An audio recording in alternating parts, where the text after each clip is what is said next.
All right, so in section 2-8, we're going to solve inequalities with one variable, and they could also involve rational expressions as well, so polynomials and rational expressions.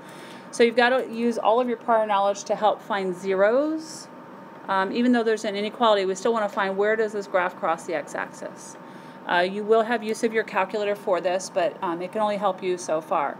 So, for instance, on A, if you go back and recall our work with finding all possible rational zeros, which would be your P, let's see if I can actually make that a P. So that's P and this is our Q, right? So all of your possibilities for P over Q, I'm just going to give them to you. They are plus or minus 1, plus or minus 2, plus or minus 3, plus or minus 4, plus or minus 6, plus or minus 8, plus or minus 12, plus or minus 24, plus or minus 1/2, and plus or minus 3/2. So all I did to get those was take P and divide it by Q, all of the possibilities. I just didn't write out my work for that. So you should know how to do that at this point. And then we're going to go ahead and graph this on our calculator. So put it into y equals.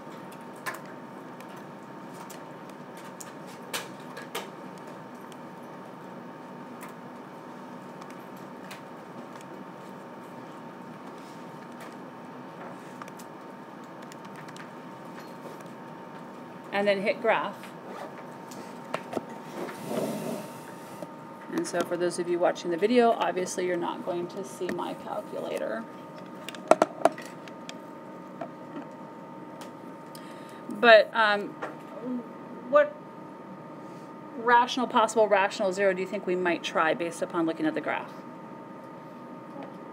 What? 4. 4 would be a good one, right? Or maybe -2, but we're going to start with 4 because we like positives better. So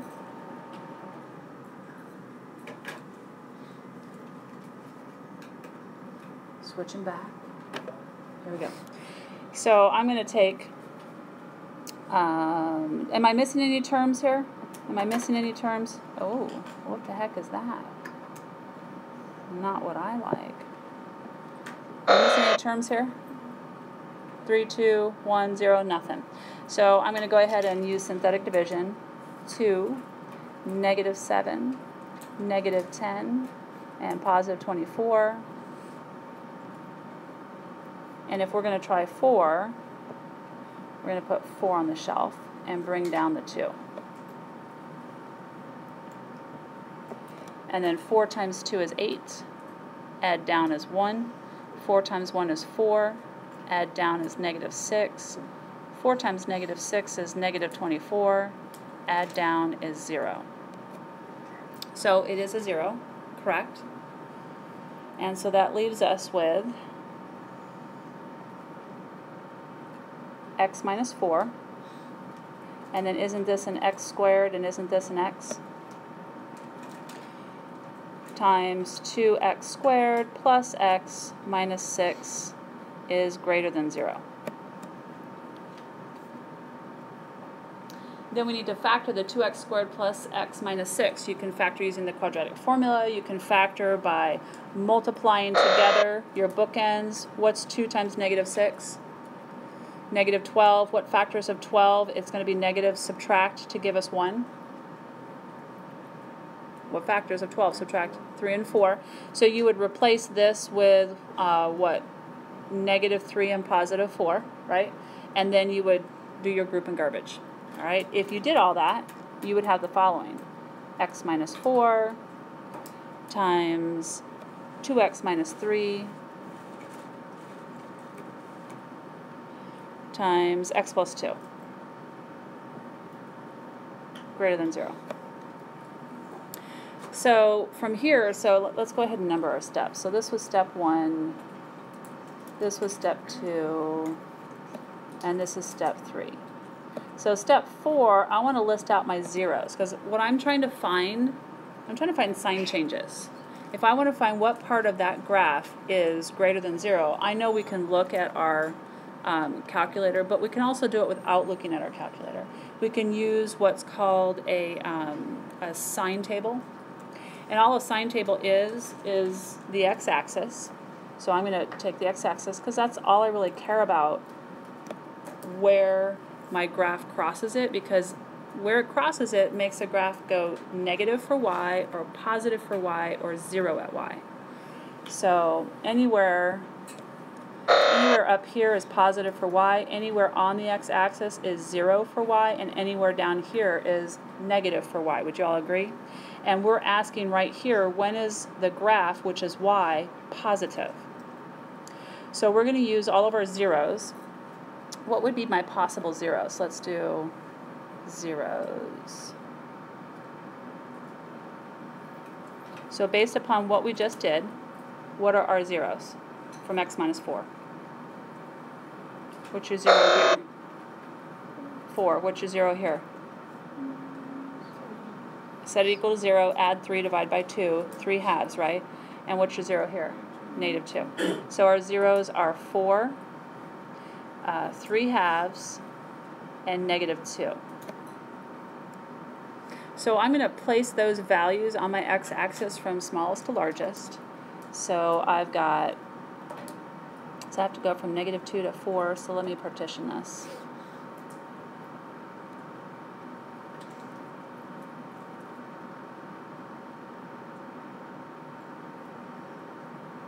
That was a 0. Alright, so right here is negative 2. Partition there.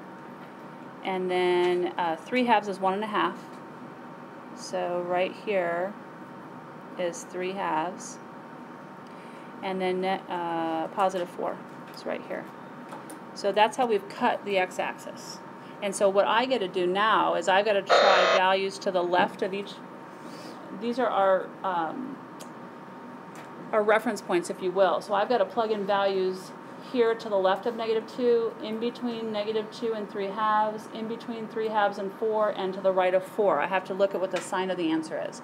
So we already input this polynomial in our calculator, didn't we? So you're going to use your table of values in your calculator to find these answers. So here we go. I'm going to find f of negative 3. So I'm just plugging that into my table of values. So second graph gets you to your table of values, doesn't it? And I'm going to plug in negative 3. And I just chose negative 3 because it's to the left of negative 2. You could have chosen negative 10 if you went to. It doesn't matter. What's the answer that you get when you plug in negative 3? Negative 63. That's a negative 63. And so since it's negative, our sign for this portion of the graph, oh, goodness, that's totally not the right sign. Our sign for this portion of the graph is negative, isn't it? So to the left of the negative 2, our graph is going to be below the x-axis. That's what it's telling us. And if you look at the graph of your line to the left of negative 2, isn't the graph below the x-axis? Hit graph and look at your graph. So we're going to hit the graph and look at your graph. Right? So here's negative 2. To the left of negative 2, aren't we below the x-axis? Right? So that makes sense that it comes out negative. All right, so then we're going to plug in values between negative 2 and 3 halves. What is a great value between negative 2 and 3 halves to input?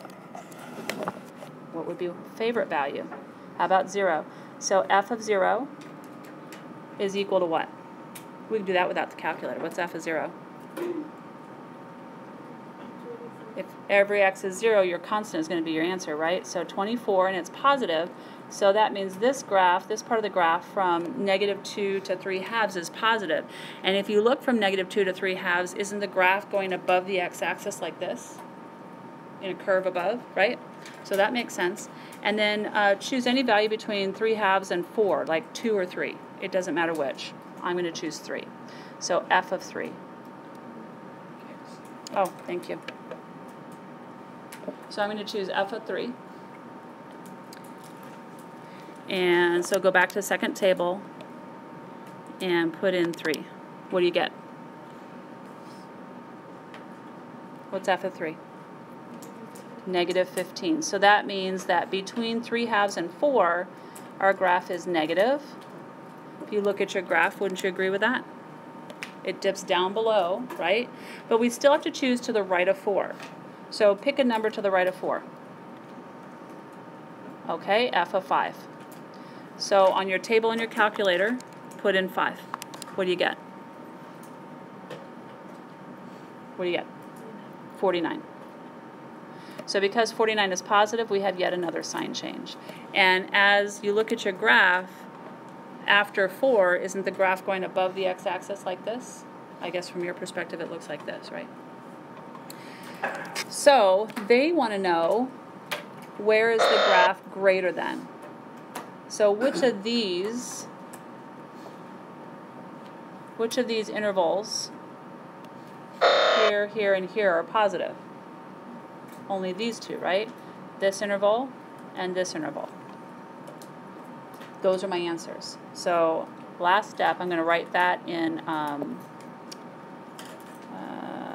so step 5, I'm going to write that f of x is greater than 0 is, kind of write it weird, and then we're going to write that in interval notation. So from -2 to 3/2, parentheses -2 to 3/2. See if I can write it so it actually looks like a 3. And I am using parentheses at -2 and at 3/2 because it says greater than 0, not greater than or equal to 0. If it said greater than or equal to 0, then you would put brackets. But because I don't want to know where it's equal to 0, where it's hitting the x-axis, I'm putting parentheses in. And then we're going to union this with the other interval, which is 4. And what's to the right of 4? Positive infinity. So this is my whole answer. That's a lot of work to get to that answer, shoved in a little teeny weeny space. I suppose I can make it bigger, it'd be easier to write. Questions about that? And if you look at your graph, the only parts of the graph that are above the x-axis are from -2 to 3/2 and from 4 to positive infinity. What would your answer have been if I had said less than 0? What part of your graph is less than 0? Negative infinity to -2, good. What else? Union 3/2 to 4, and that would all be parentheses. Now if I change any of that to saying equals to 0, then all of a sudden anything but your infinities get brackets on them. Okay? Your faces are hilarious, I'm just going to share. It's like, I can't believe we're doing this. Alright, so let's look at B. So for B, is B in the same form as A was? Nope. So what do you think we have to do? Yep, we have to move everything over to one side, and we're going to set one side equal to 0. So my very first step, step 1, is to write the equation correctly. So I've got x cubed, and in descending order, then minus the 6x squared. But I'm going to move the negative 8x to the left by adding it, so positive 8x. And then I'm going to move the 2 by subtracting it. Minus 2 is less than or equal to 0. So then if I want to find my zeros, the only possible zeros using P then Q, so P over Q, would be plus or minus 1 and plus or minus 2. So go ahead and graph that on your calculator. So put that equation to y equals.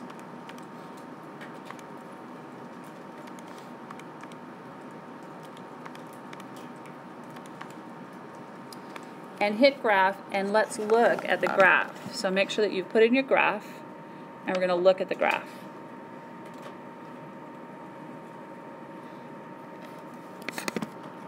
So I'm just going to do a quick sketch of the graph here for the viewing audience, if you will. And it looks somewhat like this. Okay? So, are only possible for rational zeros are plus or minus 1 and plus or minus 2. Do those appear to be any of the places where that graph is crossing the x-axis? So we have no rational zeros. Okay, so we can't even factor this. No rational zeros. Oh, that doesn't even look like the word rational.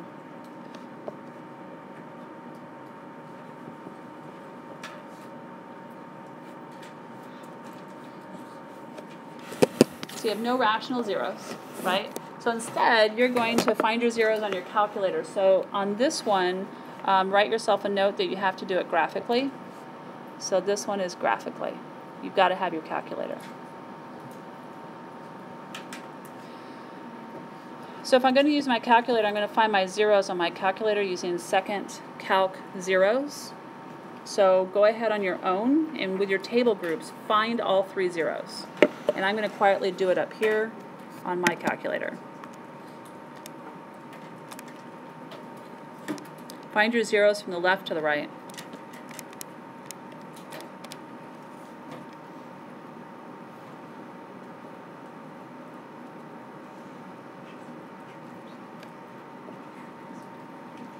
And round to 2 decimal places.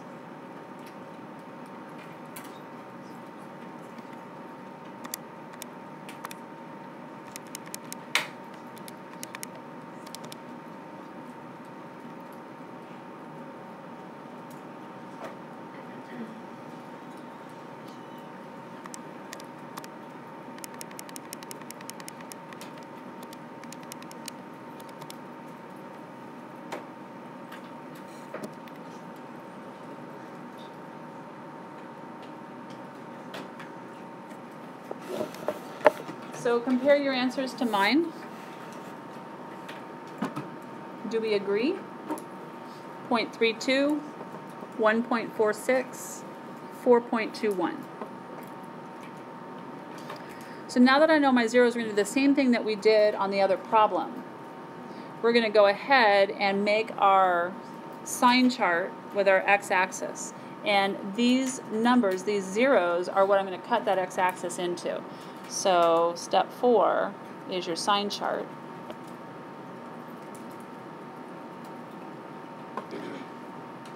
So I have the values here from smallest to largest is going to be, well, this is going to be 0 here.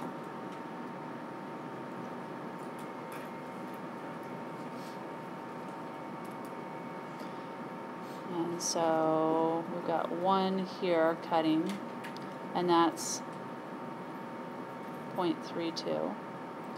And then 1.46 is going to be, oh, maybe here. And then 4.21 would be over here. So there's our cuts to the x-axis. And then we want to find our f of x. So I want to go to the left of 0.32. What number is great to use the left? F of what? 0. So f of 0, if you plug 0 into our equation we made in number 1, what are you going to get as an answer? -2. And so that makes this part of the graph negative. Oops, gosh, what's with me in the whole positive thing? I guess I like positive. Just want to be positive today. All right, so negative. And as you can see over here, to the left of this 0, the graph is below the x-axis. So that makes sense. And so between the next 2 zeros, what do you expect to get? A positive. So let's plug in f of what? F of 1. So if we plug in f of 1, what do we get? We get 1, which is positive. That's what we expected. So there's a positive. And then between the next 2 zeros, which would be between these two, what do we expect to get? A negative. So what do we want to plug in? F of what? plug in either 2, 3, or 4. It doesn't matter which. All right, we're going to plug in 2. So f of 2, what do you get? -2. So that makes this negative, which we expected. And then we also have to do to the right of 4.21. So what are we going to plug in there? F of what? 5. So plug in 5, what do you get? 13. And so that was a positive, which, again, if you look at our graph above, that's expected, because to the right of 4, the graph is going up. That's positive. Now, what do we want?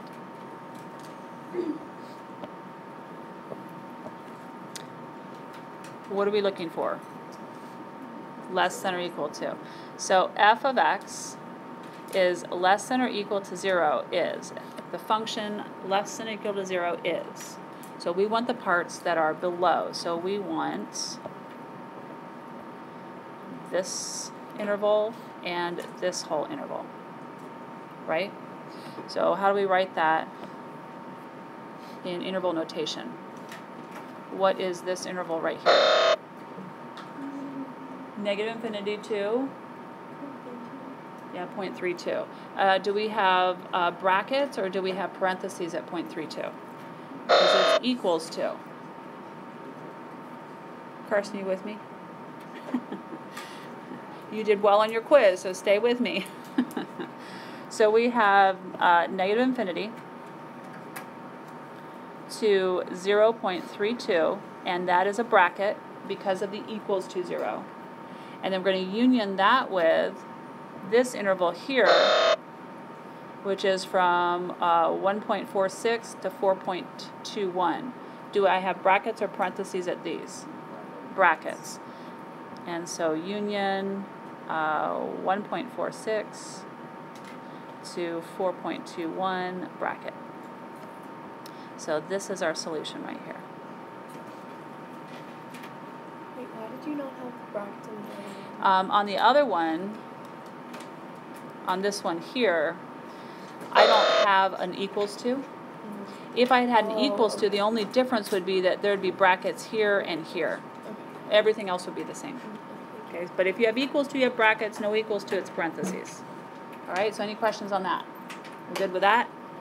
All right, so then let's move to example 2. And I'm going to blow it up a little bit. Oh, wow.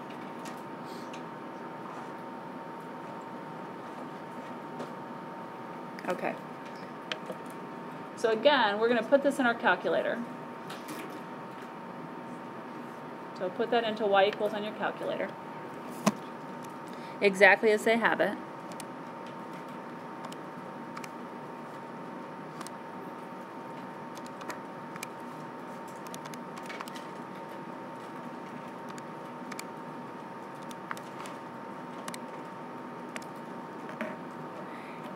And you get a very interesting graph. Now, knowing one of our zeros has to be what from this right here? What's one of our zeros? Set that equal to 0. Set this equal to 0, what would you do? Subtract 5 and do what? Divide by 2. So wouldn't you have -5/2? But because it has a multiplicity of 2, does it cross the graph or kiss it? It kisses it. And so I know that at least one 0 is at -5/2, that x equals -5/2. And then this has a multiplicity of 2, which means it kisses the graph. And so our graph looks like this.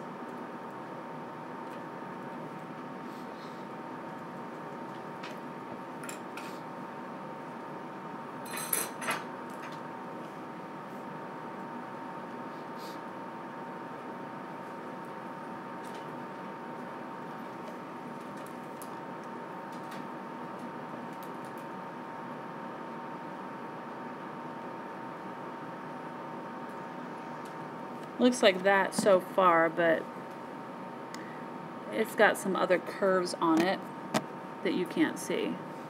So let's see if I can trace on here.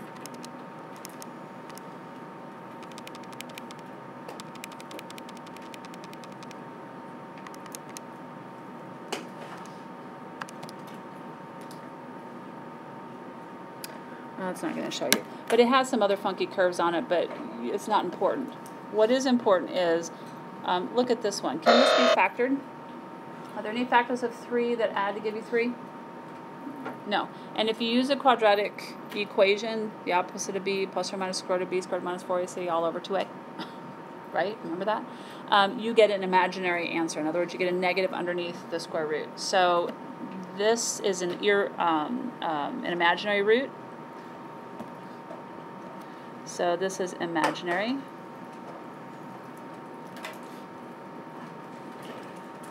For this right here. So it only touches the x-axis at 5/2.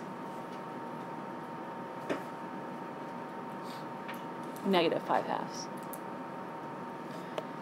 So the question is asking you to find out when is the function greater than 0, when is it greater than or equal to 0, when is it less than 0, and when is it less than or equal to 0. So we're going to answer those questions in the following way.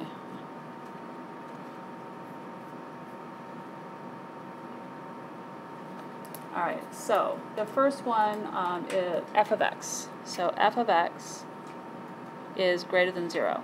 Where is the graph greater than 0? Walk the x-axis from left to right. Isn't the entire graph above the x-axis? Right? So isn't it from negative infinity all the way to positive infinity? The graph is greater than 0, positive, above the x-axis. So it's the entire graph. Right? So it would look like this is negative infinity to positive infinity.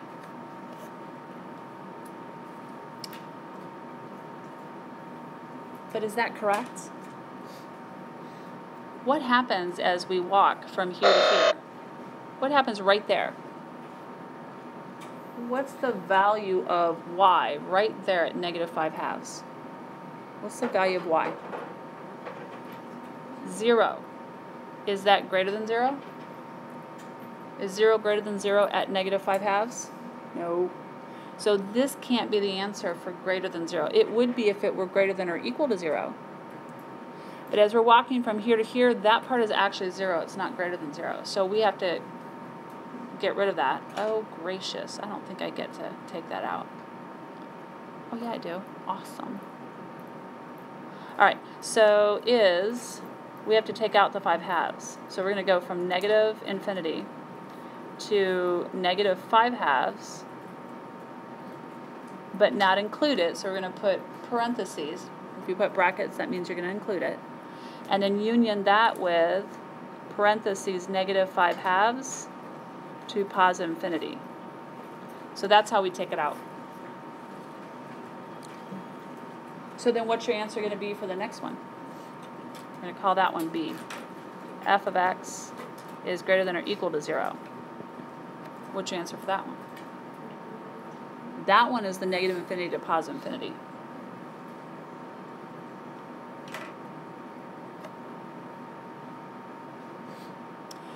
Then C says, or our next one we're going to call C, is f of x is less than 0. Where is the graph here? As I go from left to right, is the graph here at all? So what would you say the answer to this is? If it's not there, what do you say? None. Well, we're going to say no solution. Is no solution.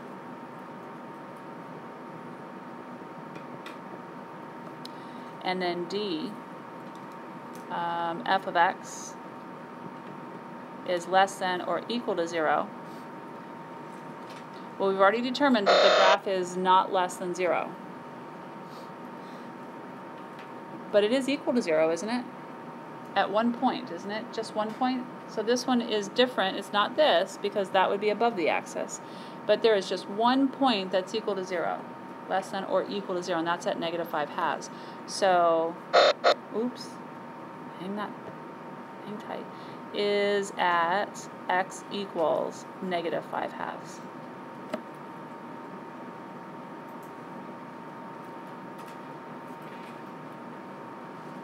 So you're going to find, in order to do this problem, you have to find all your zeros. If it happens to be a fractional problem, you also have to find where your graph is undefined. So anything that cuts into the x-axis, asymptotes or zeros. So we're going to come across a fraction 1 here in example 3.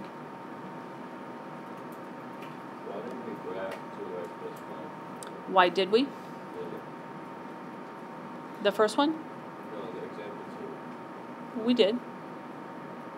This one here? On example 2. Let's say 2x plus 5 squared. Oh, I graphed that. I graphed this whole thing. I graphed all of this in my calculator. So if you graph all of this, it looks like a really skinny parabola here. So you do want to graph the whole thing. I'm just telling you that, so we didn't have to do the extra work here, that if we did try to factor this to find a 0, and as you're looking at your graph, you're seeing, well, it looks like it only touches the x-axis in one place. So to double check it, you throw this into the quadratic formula, and sure enough, you get a negative underneath the radical b squared minus 4ac. And you can always just check b squared minus 4ac to see what kind of answer it gives you. If you get a negative answer, it's going to be imaginary. It's not going to touch the x-axis. If you get a positive answer, you're going to have 2 roots. It's going to, hit it twice. If you get just like a perfect square underneath there, like 16, then that's going to be, or I'm sorry, if you get 0, if this comes out to be 0 underneath the radical, then you're going to have, it's going to be kissing the graph. Like, it'll look like this. Okay, so are we good for going to example 3? All right, so let's see what happens when we have a fraction. And this one is a little different in the fact that it's asking about 0, undefined, positive, and then negative. So we're going to look at all of those possibilities. So go ahead and put this into your calculator exactly as you see it. I'm going to make this a little smaller so we can see all the question. So go ahead and put that in. When you put it in your calculator, you've got to put parentheses around the numerator, and you have to put double parentheses around the denominator, or use your braces that are above your parentheses. Second parentheses will get you a brace. But you can do double parentheses and it's the same thing.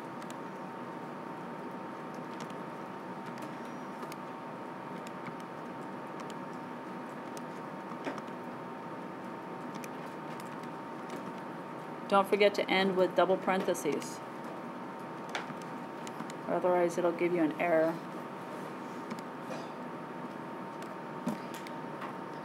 So your graph of this should look like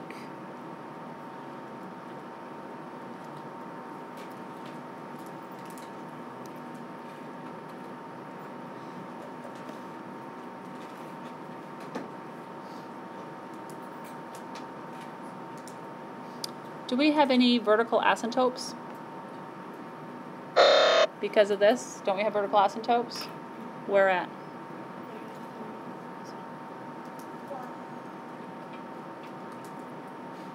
At 1 and -3, right? So I'm going to put those in. I'm just sketching this. I'm not going to label them. And do we have a horizontal asymptote? What's the what is the degree of the numerator versus the denominator? What's the degree of the numerator? The numerator's degree is not 2. It's 1, because the x is to the first power. And then if you were to FOIL this denominator, wouldn't you have x squared as the highest degree term? What's going to be the coefficient of that x squared if it's x times x? Coefficient's 1, right? So what's the degree? 2. So what happens when the numerator is less than the denominator? What's the horizontal asymptote? What? Y equals 0 is your horizontal asymptote. So then we have y equals 0 as our horizontal asymptote, and so our graph actually looks like this. A little swoop here, a little S-curve here. And it's going to actually hit the x-axis here at -2. You'll see why in a minute.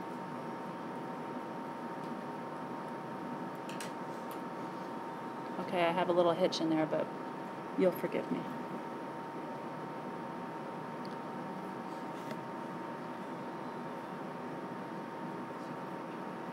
So it is going to cross the x-axis at -1/2. And I'm going to show you why that is in just a minute. All right, so that's what our calculator is showing us. So we're gonna do part A.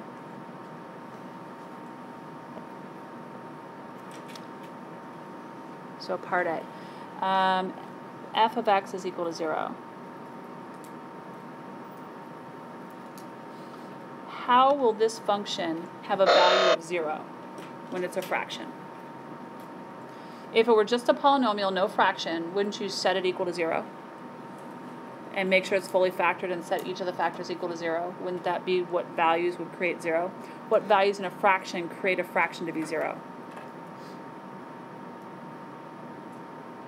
0 with the numerator. That would be undefined. 0 in the denominator is undefined. 0 in the numerator, however, is where 0, the value for a fraction is 0. So if you have 0 over anything, isn't it 0? But if you have anything over 0, that's undefined. So we want to find out when the numerator is 0. So you're going to set numerator, set the numerator. Okay, let's see if we can read my writing. Set the numerator equal to 0.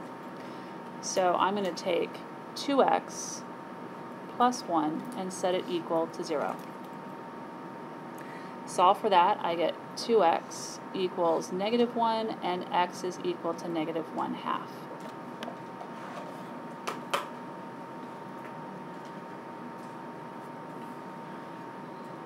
So f of x is equal to 0 at, what was that noise? At x equals 1/2, -1/2. And so that's how I knew that the graph is crossing the x-axis there at -1/2. So that's one answer. Then B, next they wanted to know when is it undefined. So for B, f of x equals undefined.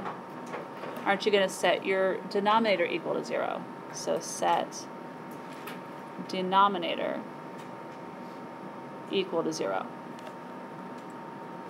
And we already did that with our vertical asymptotes. So we already took x plus 3 and set it equal to 0, and we took the x minus 1 and set it equal to 0.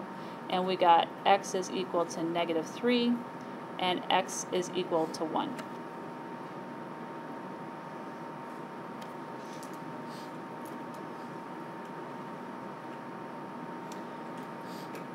So they're going to have you write it f of x is undefined at x equals -3 and x equals 1.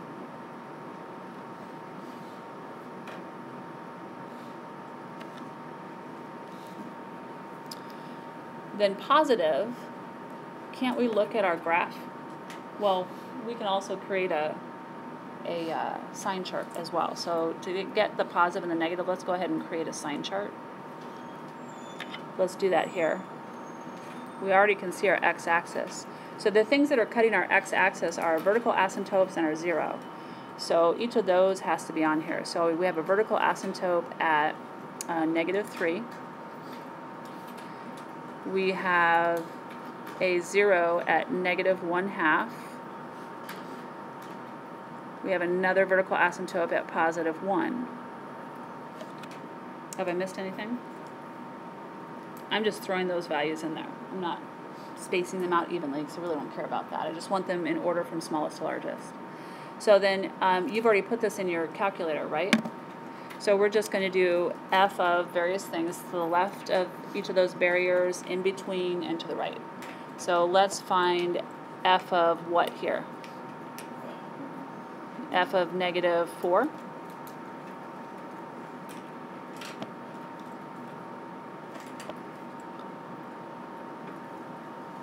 Alright, so put in -4. What do we get? -1.4. So that means that this one here is negative. So then in between -3 and -1/2, what would you like to choose? What's a number greater than -1/2 or less than -1/2 and greater than -3? -2, -1, right? So we can plug in -2, we're using our calculator. What value did you get? 1. And so that's positive.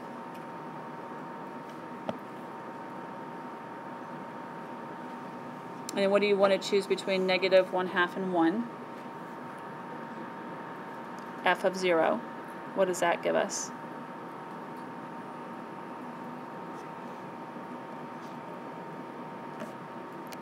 What'd you get? What fraction is that? Yeah, so it's -1/3. And so that's negative. And then to the right of 1, what do you want to choose? F of 2. And we get 1. And so that's positive. And you can see that to the left, y is negative. In between the 0 and this vertical asymptote, y is positive. Then from 0 to that asymptote, y becomes negative. And then to the right of that asymptote, y is positive. So that all makes sense with the graph that we have. And so, to answer the last two questions, C. F of x is greater than 0, that's positive. Greater than 0 is, write that in interval notation. So greater than 0 is going to be our positive ones. So do we include, are we going to be using brackets or parentheses? Brackets or parentheses? I heard one answer. What do y'all think? Is it equal to 0 or is it just greater than 0? It's greater than, so we're going to use parentheses. So from -3 to -1/2 union, then our next positive is 1 to what? Positive infinity. And then D, f of x is less than 0, or f of x less than 0 is, so our negatives start at what? Negative infinity, and it goes to -3, union. Our other negative is -1/2, that's a parentheses, I swear, to positive 1.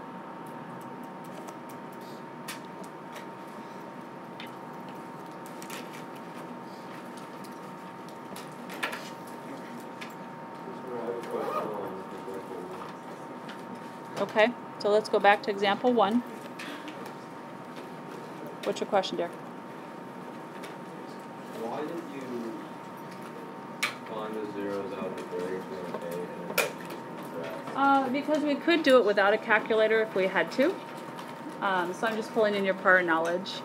But you are going to have a calculator, so hopefully you can figure those out a little bit easier. But I do want you using the sign chart, because it'll help you visualize your intervals of where what we're looking for. But I also want you to look at your graph too, because then that helps you visualize, is it equals to, and is my sign chart corresponding to my graph as well. But yeah, I mean, we can do it algebraically, we can use our calculator. You're going to have use of your calculator, so we're just pulling all that in. Mostly because if I did synthetic division for these 4, none of them works. And so that leads me to believe I either have irrational zeros or imaginary zeros. So then I went to my calculator and graphed it, and I have irrational zeros. So none of them are imaginary, but they all were irrational. The only way you can find those is with your calculator. So we had to use a calculator on this one. Whereas A, we don't have to use a calculator. Yep. Any other questions?